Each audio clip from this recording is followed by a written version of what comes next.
You know, solitude and quietness were two things very desirable to the Lord Jesus Christ. He liked to go to quiet places where he would be by himself and then just have silence, and the two obviously go together. This is what we read in Mark's Gospel, chapter 1, verse 35, of Jesus. And rising very early in the morning, he departed and went out to a desolate place, and there he prayed. So this is Jesus being intentional.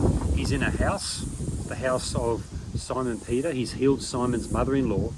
Now there were likely other people in the house, and so there's noise and there's distractions, and perhaps early in the morning there's pots and pans clanging, and even the potential for there being noise. So Jesus overcomes the obstacle. He's so intentional about this. He leaves the house and he goes out to a desolate place, and there he prays. He really wanted that solitude. He really wanted that uninterrupted time between him and his Father. And then we read in Matthew chapter 14, verse 23, after he had dismissed the crowds, he went up on the mountain by himself to pray. When evening came, he was there alone. So it's Jesus again. This is a separate incident. He is intentional. He's seeking a place, and this time it's a mountain.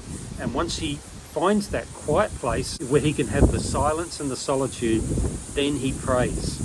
And Luke tells us this, and this is different because this one is habitual. Luke 5:16, he says of Jesus, he would withdraw to desolate places and pray. This was a habit of the Lord Jesus Christ, again, to get away from people, get away from noise, away from distractions, and spend time praying.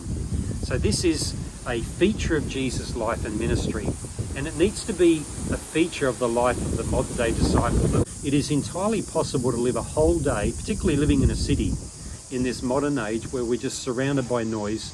And frankly, it can be our fault to an extent if we are the ones who's constantly turning on the noise. But one thing we need to do, and there's advantages in doing it, is just to turn everything off and withdraw from people, withdraw from media, withdraw from our phone, and just spend time in solitude, thinking, meditating on the Lord, and praying. It's a wonderful thing. And I ask you the question, is it your desire? Is it your desire to follow Jesus' example and spend time in solitude to enjoy time with God? The rewards are great.